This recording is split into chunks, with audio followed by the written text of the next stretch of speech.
Get ready, get ready, get ready, get ready, get ready, get ready. Sorry, I was feeling Bishop T.D. Jakes like, I guess. Um, how you guys? Thank you guys for taking the time to watch this video, whether you're watching it now or in the future. Um, Sorry I did not come on yesterday or the day before, but I do have some recordings to upload. It was a very, very adventurous, busy day, to the point where um, I didn't even have my equipment to record. Like my tablets, my computers, all of that went down. I thought I would be able to like video record on the camera that I have already in my regular computer, that my desktop that sits down, but that wasn't working. Tried to connect the I have a webcam. You know, you buy just extra webcam, so I got a couple of those just in case something like drops down for that, or my work computer. That wasn't working. My work computer wasn't even working again, but that's a whole nother story. So that is the main reason why I did not having the opportunity to record. And I should have, because, it was this lady who really tried to get under my skin yesterday. And if you guys would have heard it, it would have made a lot of sense. But I'm sure when people act a certain way, behaviors just don't go away out of the blue. They just don't magically disappear, and they just don't magically reappear either. So I'm sure I'm going to have another opportunity to showcase, or they're going to have another opportunity to showcase the true McCoy. So there it is. Anywho, I just wanted to talk about this earring. I really, really like this. It's saying that we're all in this together. Don't want to take it back off, but I actually got it from, you guys see my lace front. I'm trying to lay it down because I was swimming today. But anywho, I got this from someone that I know from my home city in Gary, Indiana, and I really, really like that. It shows so much unity and peace, and it's like made with organic materials and all that. So I really, really like it. And it's from a small business, one lady who's an entrepreneur who at a time was just like me, could not find a job with a degree. It's one thing, they're like, okay, I worked hard, I can't find a job and I've been putting in apps and doing all this. But then they say, you need to get retrained, you need to get certified, and you need to do this. Then you get the things, the qualifications and the certifications, and guess what? You still get the dumps. So, yeah, that's what that was. So, but she took it upon herself. First, she had I think she said she had a cleaning business, and then she started doing this, and this just took off. So I definitely can understand that, because I did the same thing for myself, and just tapped into what was working for me and what I felt good doing, and that blossomed. So yeah, but I really, really like these earrings. Just want to throw that out. So anywho, I'm gonna go ahead, call my mother, because they have that we'll call you back kind of thing. Sometimes they do it, sometimes they don't. I wish they would just make up their mind and do what they need to do. But there's neither here nor there. I just want to do the less restrictive mode, get my mom out, and not make extra baggage that I don't need to do. So yeah. Wait while I transfer your call.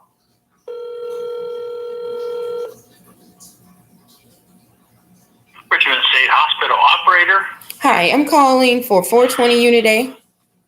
One moment, please. Thank you. You're welcome.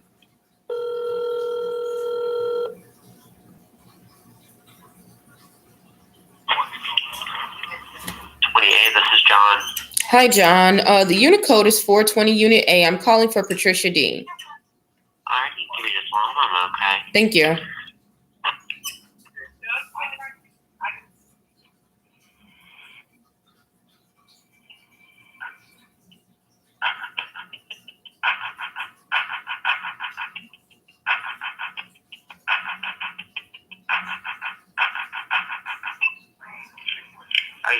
Still here. Can you give a call back in about 5 minutes? There's currently another patient on the phone. Okay. Thank you. All right. Thank you. Bye. Goodbye. See, that's why I just hurried up, got it out of the way. Actually, I've been counting the days. So the 31st is supposed to be the day that she is supposed to get out. My mother has been attending those classes. I got recordings on that, stating that she did. I talked to the nurse. Once again, you're supposed to have actual dates. So they're saying that she didn't take her medicine. She refused her medication, all this time and all this other stuff. And the nurse is saying that she did not refuse to take any of her medications. Even when they found the other medication in her shoe, she didn't refuse it. And one lady saying it was dropped in the shoe. Someone else said that she put it in there. So, as I was looking back before, I was thinking, well, maybe anything can happen. Anything is possible. But honestly, I've never had, even though my mother does have issues with taking her medication because she thinks that she can do better without it after a certain point, because when you start feeling great after a while, you think that you don't need it, but you don't understand sometimes that's because you've already had the medication in your system and it's taking effect. Psychotropic medication usually it is very effective, but it's very effective, but it takes time to develop and to get in your system and to stay there. So, and it takes a longer time for it to get out. So say, for instance, you've been taking the medication for 3 years, versus someone who's been taking it for 6 days. After a day or two, you're going to have a crash super withdrawal if you only been taking it for like 6 months, versus someone who's been taking it for years, 2 or 3 years, and has stopped. They're not going to see, most of the time, they're not going to see a difference, and it's going to be a gradual difference because the medication is still in the body, it's still in the system, and it's still leftovers on there to still do what it does. So after that, that's what happens.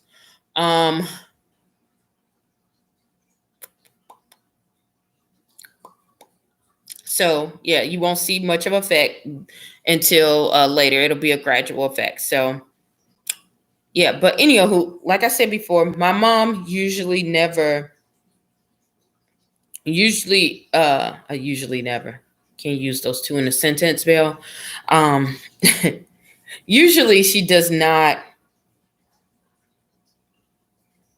uh deny taking any type of medication unless it's already in her system and she's feeling good about herself. Since she's been feeling low, she's going to keep saying, well, maybe I need to take more medication. That's what kind of made me think a little bit more like, well, maybe she is telling the truth, that she is trying to take the medication, and that, what they're saying is maybe incorrect. Um,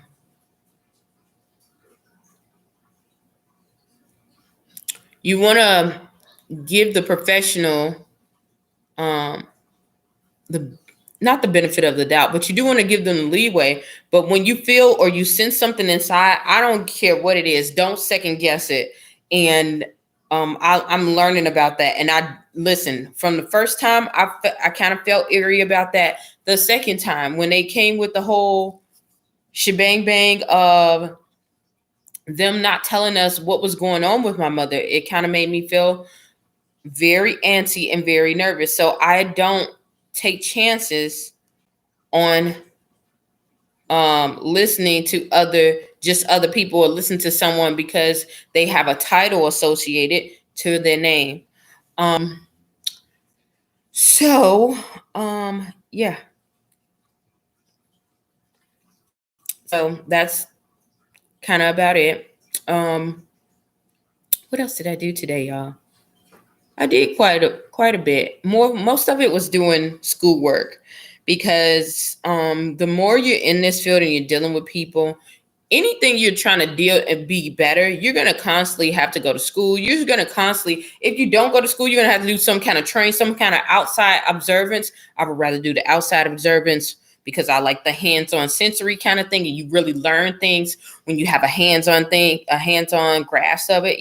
It's one way to me. It's one way of learning. Some people can learn things in a book, and they're analytical and they're able to decipher and just strictly go by the book. But when it's time to do things hands on, they totally lack that. I'm a person that is in between. I like the analytical part, but I also have to have that sensory part where I'm able to touch it, to feel it, because I that's where I get my emphasis from. That's where I get my strength and my power from, just learning and doing it. So I definitely would be one of those people who are hands-on outside instead of just plain textbook. Love textbook, knowledge. Love reading it. Love it all. But I'm definitely a hands-on person. So, yeah. Also, I understood, like, y'all, I had the craziest, the craziest dream the other day. And I'm like, I know I didn't eat nothing sweet. I didn't eat anything salty, anything like clogging me up or anything like that. I didn't eat anything like that. And I still had this dream. Now, I don't live on I live in a apartment building, right? So, and I'm not on the bottom floor. This dream was so weird. I said I wasn't going to talk about it, but I understand the dream a little bit more. So, as I was going to sleep, my chair, my big love seat chair, is like huge, y'all. So I'm sitting in it. Most people love to sit in that chair, like it's comfy, it's so comfy, and it's so big. But I was sitting in that chair, and it was so crazy because it was facing the windows, and the chair never faces the windows. It's just like, for what? Why would you face a chair to the windows? But anyhow, it was this guy. It was this guy. He was really black, and he had straight, long face. And he was looking at me like this. And I was scared looking at him and seeing him looking at me. And I just froze. And I didn't look. I just tried to act like I was asleep. But the man took my face and did like this and was like, and jumped up and was just trying to stab me. So all of a sudden, I was just tussling with this guy, and I'm like screaming. I'm like, and I get away from him. I don't know how he was in the window. He was like flying in the window, like on the second floor. And he came through the window, and we're tussling, and he's trying to stab me with this little knife. I don't know why I was so afraid about a little knife. After I was like, when I was tussling, when I was screaming, and I'm like, what the heck, like tussling with him. And instead of me, like, I finally got him off of me, slung him off, and I ran to the door. Now, usually I pray all over my house, but I ran to the door, and when I opened the door, the guy was still there, and he was all skinny, but he was dark black. He was blacker than black, like he was darker than the darkest black ever, y'all. And all of a sudden, he was trying to stab me. He did poke me a little bit in my sides. So I was like, screaming, like, and snatching him off so he wouldn't kill me. But he didn't kill me, but he did poke me a little bit. And it was like a poke. Like, it wasn't like a full stab. He just couldn't do it because I was like, like this. And then I slung him off and I woke up, y'all. So what I got from that, I knew right then that, because I've had situations with that. And if you're dealing with something and you see something like totally non-human, like this, it was a guy. It was in the dream, it was a guy, but I knew it was dealing with a spirit and it was dealing with witchcraft, because I've had instances with this. Nobody else can tell me something different. Once you know something, you know it. Okay. So, but the guy, his face was slender and it was black. Like even his lips, all this was dark black. Like he was searching, and he was searching for me. Like he was sent on a mission to search and find where I was at. So I'm like, what in the world? So as I'm doing that, I get up, I wake up, I pray against it. I was a little frozen because it was just so vivid. Like it was so vivid. Like, and it seemed like that dream was so long. And I was like, why did I run from him? And he was still in the door. When I left, he came, like he was at the door. How the heck did I was running from him out the house, and when I opened the door, he's in the front of the door. So, yeah, that was giving me emphasis that it wasn't a human in the dream, and it was telling me a lot of some danger and some things that was going on. But it also showed me, because the dream after that, it was showing a lot of success. And when I say, this is why I keep saying new levels, new devils. You can't have the good without the bad. You cannot have the good without acknowledging the bad. Okay, either yin and a yang. They go hand. They right there. They right there. You just choosing which one you are allowing to have reign or dominance in your life. You know. So, yeah, it just, that thing just took me out. Like, so I literally had to go and pray and get myself closer, because when you get closer to what you're called to do, more people are looking at you, and I've seen that now even more than ever. There's so many people who are looking at me. Like, now there people who, when I couldn't get a job, nobody was looking at me. I was showing them my credentials, everything, telling them what I used to do, what I'm into. They didn't even care. Even when they saw it, whatever, I don't care. Now it's like I can be walking on the street and people, oh, you look like this, you this and this and that and that and that. So I know some gateways are open. I know some things have been broken off of me too, because I feel like I'm not chained into a zoo. Like, I don't feel like I'm a caged animal anymore. And when I tell people that, like, I know a lot of people like, oh my goodness, that sounds crazy. But if you ever dealt with witchcraft and been attacked by it, then you know exactly what I'm talking about. It's like, it's the worst kind. I think I would probably rather be in physical prison than in spiritual prison, because on the outside, people don't know what is wrong with you. They will probably try to say that you had some kind of mental illness. They would probably, it's just a whole bunch of other stuff, but I knew exactly what it was.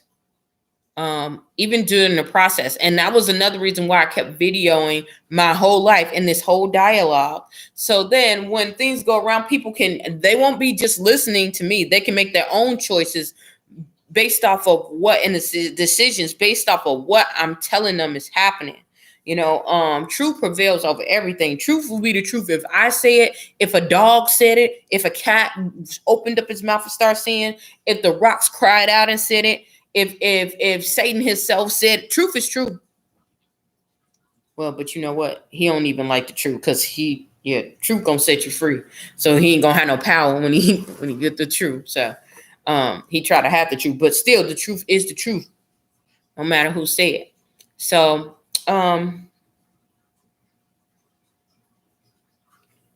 yeah, this has been one heck of a time for me, and I know the season is going to be greater, just because that attack was so strategic. Like, the attack was so strategic. Like, when I say so strategic, it was so strategic.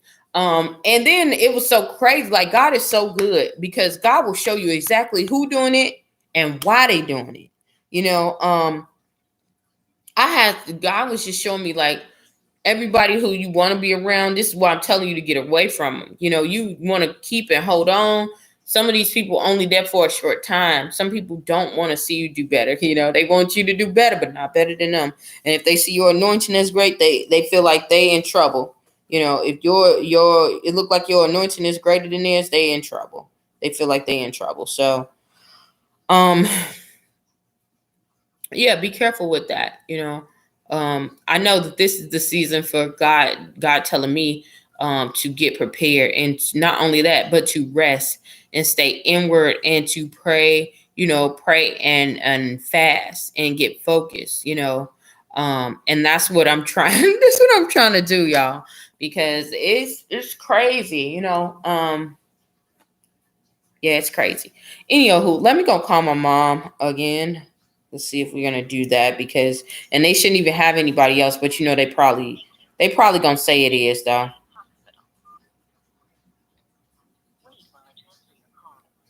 They're probably gonna say it. Richmond State Hospital operator. Hi, I'm calling for 420 Unit A. One moment. Thank you.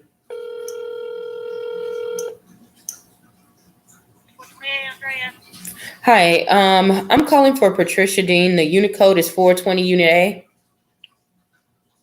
Are you there? Still here. Oh, it cut out. What did you say? The unit code is 420 Unit A. I'm calling for Patricia Dean. My name is Belle Dean. Okay, hold on.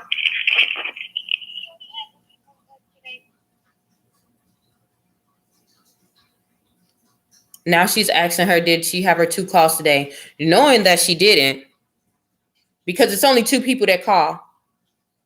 Me and my mom. This is the shenanigans that we have. This is the shenanigans. That's why you have to just learn how to pick your battles, because if this was the old me, I'm telling y'all, Jesus has really changed. I'm not even going to go back to saying what I probably would have did if this was the old me. This is how I know it's a change. Hello? Hold, please. Hello? Hello? Hello? Yeah, hello? Yeah. It's Belle. Yeah. How you doing? Okay, how you feeling? I'm doing all right. Okay. How was your day today? It was all right. I made some classes. I got to go to some classes. Okay, cool. What classes did you go to?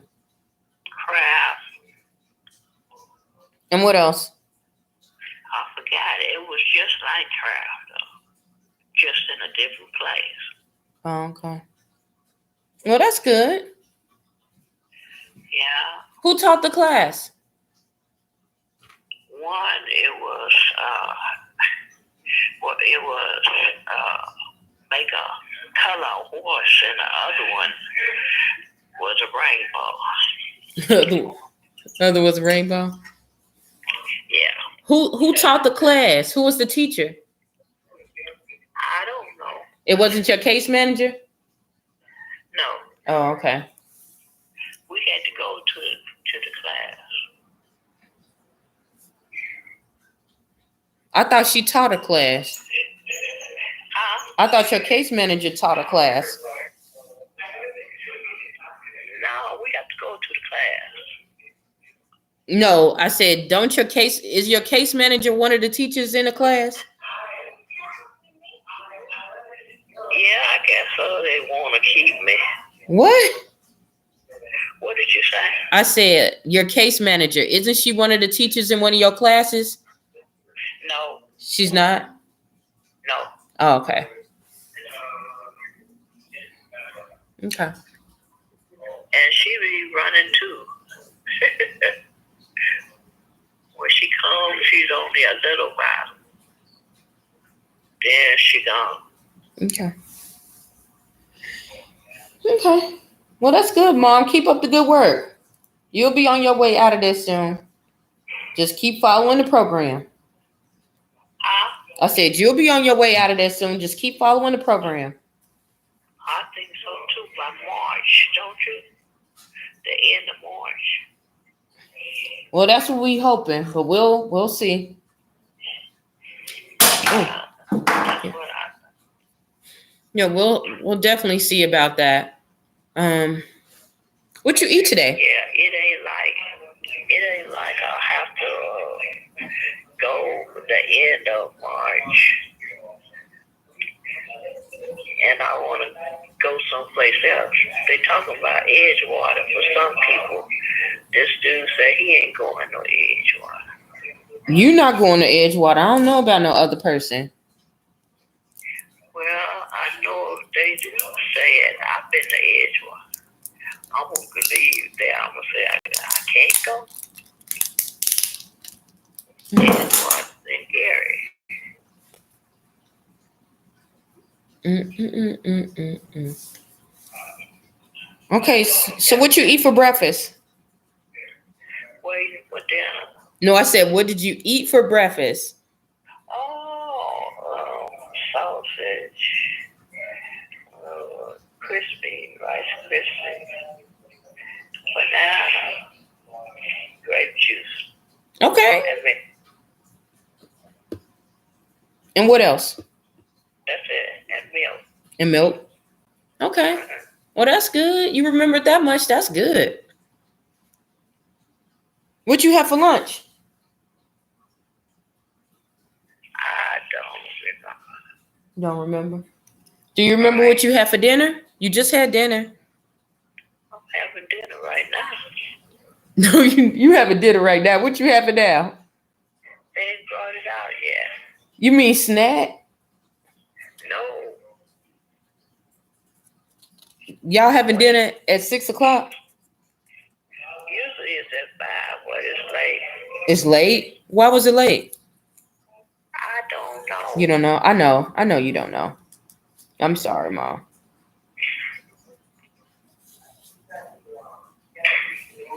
Just do what they want to do. They do what they want to do. They do what they want to do. Um, Huh? no, no, that's okay. They playing board.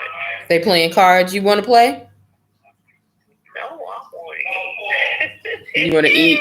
I bet you do want to eat. My stomach done got used to it. You eating all that food? That's the way it is.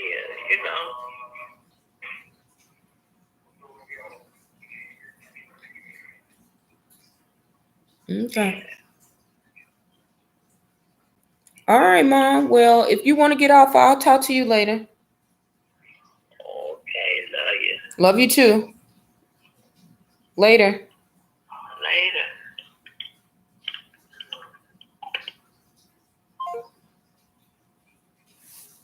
Yeah, she's getting a. That's another thing. It's kind of good that she's out there still communicating and doing all that. So when she has that time and she feels really, really happy, I try not to keep her on the phone too long. Let her enjoy her life. I don't want to take, you know, you want to be hands on, but I don't want to take away from what she has at all. So um, yeah. So what else would I like to talk about? Oh, okay. Forgot what else did I do today. Today, I had to package up these masks because although they're giving out a lot of COVID shots and a lot of people are taking the vaccine, um, you still have to wear your mask, even if you take whether you take the vaccine or not. You still gotta wear the mask. Um, So we've been still making masks, and I've still been asking people to make the masks in my area. We're trying to move abroad and do other things, but I do have quite a bit on my plate. So I have to wait until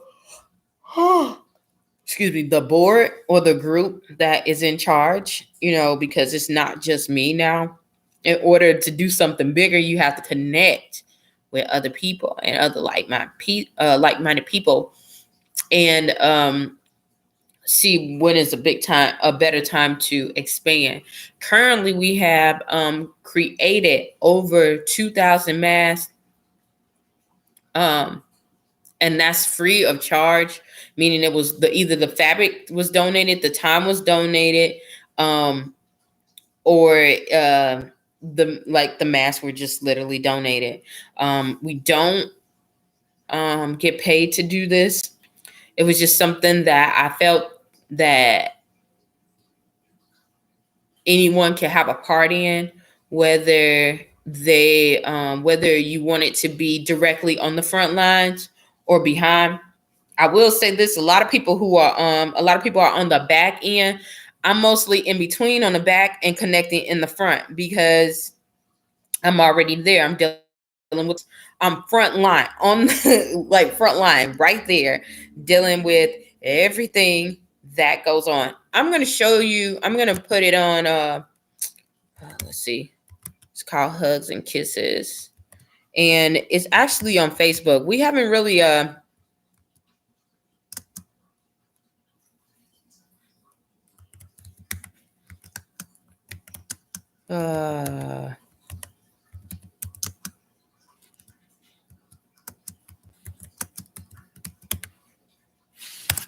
okay, so I'll put that on there. Um but we really haven't expanded to going to Instagram or anything like that, because one thing we realize is that our targeted audience, most of them are Facebook users, old and young, and most older people don't have Instagram. They heard a lot about it. Some of them usually try to go on there, and that is our biggest support and support base as far as on the back end. We have quite a bit of young people that are out, like myself, and people who are younger.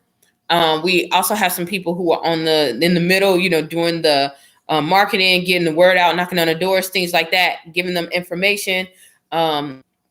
And spreading the word. But most of our support comes from the older generation, because a lot of those people understand what's going on. Some of them even went through similar scenarios. If they, grew up in the depression, a lot of those people, we have one lady she's quite up in age. Like, she's batting there, and she still makes masks. And I think Miss Margaret is over 101. I think she's 102 now, but she creates masks. So, and that's a way for them to contribute.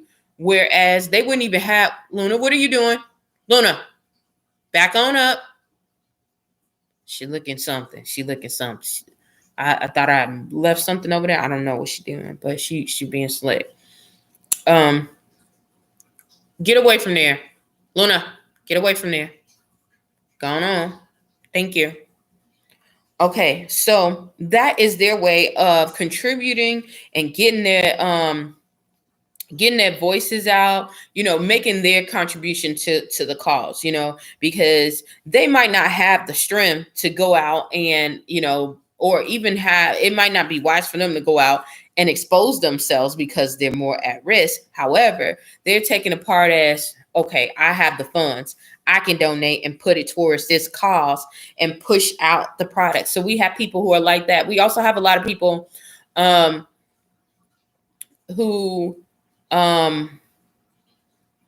can't be on the front lines, and they know somebody who like has fabric, things like that. So it's just a great thing and a great experience, because it has shown me more than ever that when God he wants a project to be done, he just doesn't use one person. He uses every person connected to it. And anytime you come in contact with it, if you're hearing this, even if you're hearing this, it's a reason for you to hear. You're supposed to connect to something. It's something that you have to do. Now, it might not be, donating to me. It might not even be donating to the cause that I go for, but it might be something that you hear from me that you can say, oh, I can do this in my own neighborhood. Hey, I can do this somewhere else. Or since they're doing this, it's some other things. What am I good at that I can give? What is my gift that I'm not using right now that I can give to other people? Mine's is to give the gap. Mine's is to give the gap, and the way to effectively communicate, but yours might not be that. Yours might be analytical skills. Yours might be marketing, in that analytical field that way. It might be business, crunching numbers, for someone. Yours might be artistically, where you can just design something right out of the crack of nowhere and be good. Or you might have I might have to give the gab, but you have the wisdom in communication, meaning that you can effectively communicate on different spectrums, whether they're in a boardroom or they're on the street. You can reach all different levels. So what is it? It's just basically, what is it that you have that you can contribute to the world to make it better, to your world that can make it better? because we all have a part in this. So, yeah, I just wanted to say that. So, howdy, y'all. I'm going to get off of here. Hopefully, something I said or done will help you on your journey. Please stay tuned to Journey to Jerusalem. And thank you so very much. Bye.